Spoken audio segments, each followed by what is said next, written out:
ये अचानक Sam Raimi का स्पाइडरमैन 4 इतना ट्रेंड क्यों हो रहा है कि सैम रेमी अपनी स्पाइडरमैन 4 के बारे में फिर से बात कर रहे हैं। क्यों टोबी के स्पाइडरमैन के कास्ट से कुछ लोग भी इसके बारे में बात कर रहे हैं फिर से।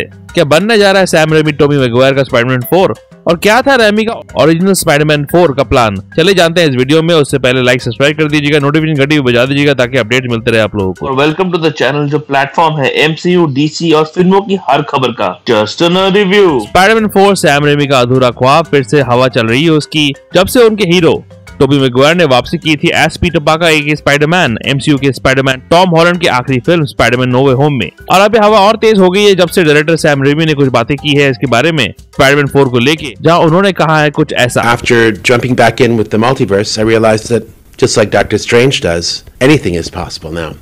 So I'm completely open to it. और फिर थॉमस हेडन चर्च जिन्होंने टोबी की फिल्मों में निभाया था सैंडमैन का किरदार, उन्होंने भी कहा है कि वो अटैच है रेमी की स्पाइडरमैन 4 को करने के लिए। सब लोग शॉक में चले गए कि क्या सोनी सुधर गई है। फाइनली मैडम वेब का पल्लू छोड़ के हिट स्पाइडरमैन टोबी की कहानी को आगे बढ़ा रहे हैं वो। खबरें गर्म है कि सोनी ऐसा कुछ प्लान तो कर रही है। अब जब रेमी खुद सुपर हीरो की दुनिया में वापस आ गया है, उन्हें doctor strange in the multiverse of madness direct की थी, पर क्या आपको मालूम है कि रेमी ने ऑलमोस्ट उस वक्त स्पाइडरमैन 4 बना ली थी। इनफैक्ट कास्टिंग भी हो गई थी उस फिल्म की। क्या है स्पाइडरमैन 4 की कहानी, चले जानते हैं। सैम रेमी और टोबी मैगवायर की स्पाइडरमैन वाली फिल्में जिन्होंने सुपर हीरो जॉनर की दुनिया से मेरी और मेरी जनरेशन का अट्रैक्शन की शुरुआत की थी। स्पाइडरमैन हमेशा से ही कॉमिक्स में मेरी फेवरेट सुपर हीरोज में से एक थी और रेमी की फिल्मों ने उस प्यार को और बढ़ा दिया था। स्पाइडरमैन 1 जहां टोबी के पीटर पार्कर को स्पाइडरमैन के पावर्स मिले थे आइकॉनिक स्पाइडरमैन बाइट की वजह से, उस फिल्म में वो बैलेंस कर रहा था उसकी दो दुनिया को। एक तरफ था क्रिस्टियन डस्ट के मैरी जेन के उसका अनकहा प्यार, और दूसरी तरफ था उसका सुपर हीरो अवतार जहां वो भिड़ रहा था विलन डेफो के किरदार ग्रीन गॉब्लिन से।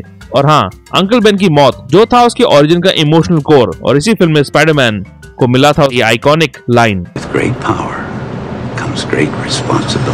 फिल्म थी सुपर हिट। स्पाइडरमैन 2 में स्पाइडरमैन फिर से मेरी जेन से दूर दूर से प्यार कर रहा था और भिड़ा था अल्फ्रेड मोलिना के विलेनस किरदार डॉक्टर ऑक्टोपस से। ये फिल्म मानी जाती है one of the best super hero films जो आज भी टेम्पलेट है कि सीक्वल को और बेहतर कैसे बनानी चाहिए।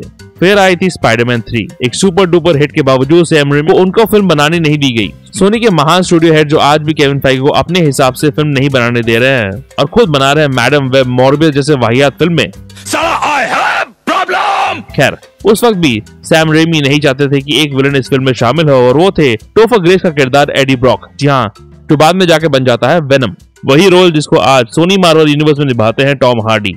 इसीलिए जबरदस्ती रेमी को पूरा सिम्बॉयड वाला ट्रैक डालना पड़ा जिसकी वजह से ये हास्यात्मक डांस देखने को मिला हमको। और हाँ, ग्वेन स्टेसी का किरदार भी ऐड करना पड़ा था उनको स्टूडियोज की वजह से ही, जिसे निभाया था ब्राइस डेलस हावर्ड ने, जो फिल्म के आखिरी पलों में गायब भी हो गई थी। वेनम के अलावा रेमी ने इंक्लूड किया था अपने फेवरेट विलन सैंडमैन को, जिनको निभाया था थॉमस हेडन चर्च ने, और स्पाइडरमैन का वेस्ट फ्रेंड गॉब्लिन का बेटा हैरी ऑसबॉर्न अपने पिता की जगह बन गया था ग्रीन गॉब्लिन, जिसे निभाया था जेम्स फ्रैंको ने। तो हाउसफुल हो गया था इस फिल्म में जिसकी क्रिटिक्स ने धज्जियां उड़ा दी। कुछ ज्यादा ही लोग हो गए थे फिल्म में, सांस लेने का भी वक्त नहीं मिला था फिल्म में। कितना कुछ हैंडल करना पड़ा था रेमी को इस फिल्म में। सैंडमैन और पीटर की कहानी, सैंडमैन की खुद की कहानी, पीटर हैरी की दोस्ती, हैरी का विलन बनना, पीटर का सिम्बायोट बनना, एडी का सिम्बायोट बनना, एडी ग्वेन पीटर का ट्रायंगल, पीटर मेरी ग्वेन का ट्रायंगल, पीटर मेरी का बदलता रिश्ता। बाप रे, बोलते बोलते मैं ही थक गया। तो असफल तो होनी ही थी फिल्म, पर रेमी का स्पाइडरमैन 4 बनाने का मन तो था। सैम खुद ही मानते थे कि स्पाइडरमैन 3 अच्छी फिल्म नहीं थी और वो अपने हिसाब से बना नहीं पाए उसको। वो अब चाहते थे कि स्पाइडरमैन 4 के साथ वो इस फ्रेंचाइज से एक बड़े बैंक के साथ अलविदा ले। पर क्या था सैम रेमी का स्पाइडरमैन 4 के प्लान्स। रेमी की स्पाइडरमैन की शुरुआत होती है कुछ मोन्टाज शॉट्स के साथ, जहां स्पाइडरमैन उसके कुछ छुटपुट विलन्स को पकड़ता है, जिसमें शामिल है मिस्टीरियो, जिस किरदार को हम देख चुके हैं हॉलैंड के स्पाइडरमैन फार फ्रॉम होम में, जिसे निभाया था जेक जिलेनहॉल ने। रेमी के यूनिवर्स में इस किरदार को निभाने वाले थे ब्रूस कैम्पबेल, जिन्होंने कैमियोस किए थे हर स्पाइडरमैन मूवी में। स्पाइडरमैन 1 में वो बने थे रेसलिंग मैच का रेफरी, स्पाइडरमैन 2 में वो बने थे मेरी जेन के प्ले के गेटमैन, स्पाइडरमैन 3 में वो बने थे रेस्टोरेंट का मैनेजर जहाँ पीटर और मेरी डेट पे थे। और फिर स्पाइडरमैन 4 में ये साबित किया जाता कि ये सारा नकाब था और असल में ब्रूस कैम्पबेल का किरदार था मिस्टीरियो का किरदार। रेमी स्पाइडरमैन 4 में इंट्रोड्यूस करना चाहते थे वल्चर को, जिसके लिए वो कास्ट करना चाहते थे बेन किंग्सली को। फिर उनका चॉइस था जॉन मैल्कोविच। ऑफ कोर्स बाद में वल्चर ऑलरेडी दिख चुका है एमसीयू में, जिसे निभाया था माइकल कीटन ने स्पाइडरमैन होमकमिंग में। खैर, एक फाइट सीन में वल्चर की मौत हो जाती गलती से, और फिर एक ट्विस्ट में एन हैथवे को कास्ट किया गया था एज फेलिशिया हार्डी, कॉमिक्स में ब्लैक कैट। पर यहाँ वो होती है एड्रियन टूम्से के वल्चर की बेटी, जिसे नाम दिया जाता वल्ट्रस, जो बाप का बदला लेती स्पाइडरमैन से। बाप का, दादा का, भाई का, सबका बदला वैसे लेगा। फेलिशिया अमेजिंग स्पाइडरमैन 2 में देख चुकी है एक छोटे से रोल में जिसे निभाया था फेलिसिटी जोन्स ने। और फाइनली स्पाइडरमैन 2 से डिलन बेकर वापस आते एज कर्ट कॉर्नर्स, जो बनते लिजर्ड, वो किरदार जो भी गारफील्ड के अमेजिंग स्पाइडरमैन में देख चुका है, जिसे निभाया था रिस इफेंस ने। और क्या होती है इस फिल्म की बाकी की कहानी उसका पता नहीं, बस कुछ प्रोमो आर्ट्स रह गए थे जो रेमी के प्लान्स का हिस्सा थे, जो इंटरनेट में घूम रहे हैं। खैर, रेमी ने काफी ट्राई किया था एक परफेक्ट कहानी लिखने की, पर उनको परफेक्शन मिला नहीं। प्लस महान सोनी के एग्जीक्यूटिव्स प्लान कर रहे थे एक पूरा बदलाव रेमी की पीठ के पीछे। हे प्रभु, हे प्रभु, हे हरि राम कृष्ण जगन्नाथ प्रेमानंद, ये क्या हुआ? और वो प्रेशर बना रहे थे रेमी के ऊपर कि वो अपनी फिल्म की जल्दी से शुरुआत करे। फाइनली रेमी हार मान गया और कहा सोनी वालों को, बना लो अपनी नया स्पाइडरमैन जो हमेशा से तुम बनाना चाहते थे। जी ले अपनी जिंदगी। फिर बनी एंड्रयू की अमेजिंग स्पाइडरमैन, जिसकी सीक्वल की असफलता ने सोनी को मजबूर किया और हमें मिला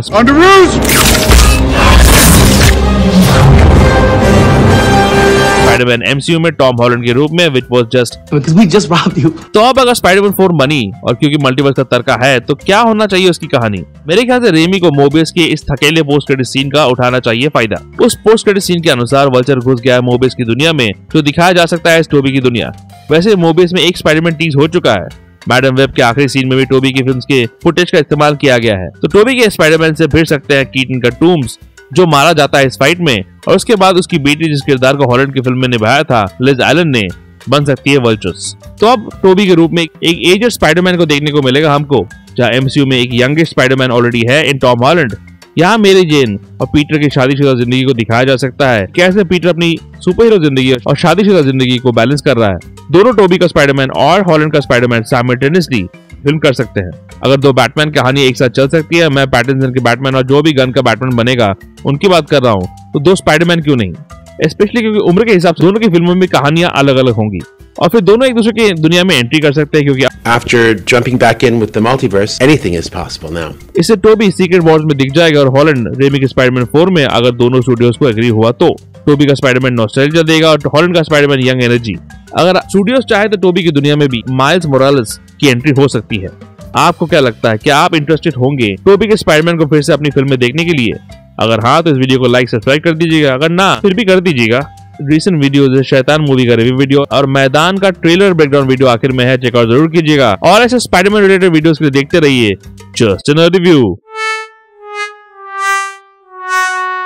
जस्ट अ नर्ड रिव्यू के अपडेट्स के लिए और छोटे बड़े स्निपेट्स के लिए फॉलो कीजिए ऑन ट्विटर @ProNerdReview201 में। कू ऐप में आप मुझे फॉलो कर सकते हैं @ProNerdReview पे, और ProNeedDiaryBlogspot.com में भी आपको अपडेट्स मिल जाएंगे।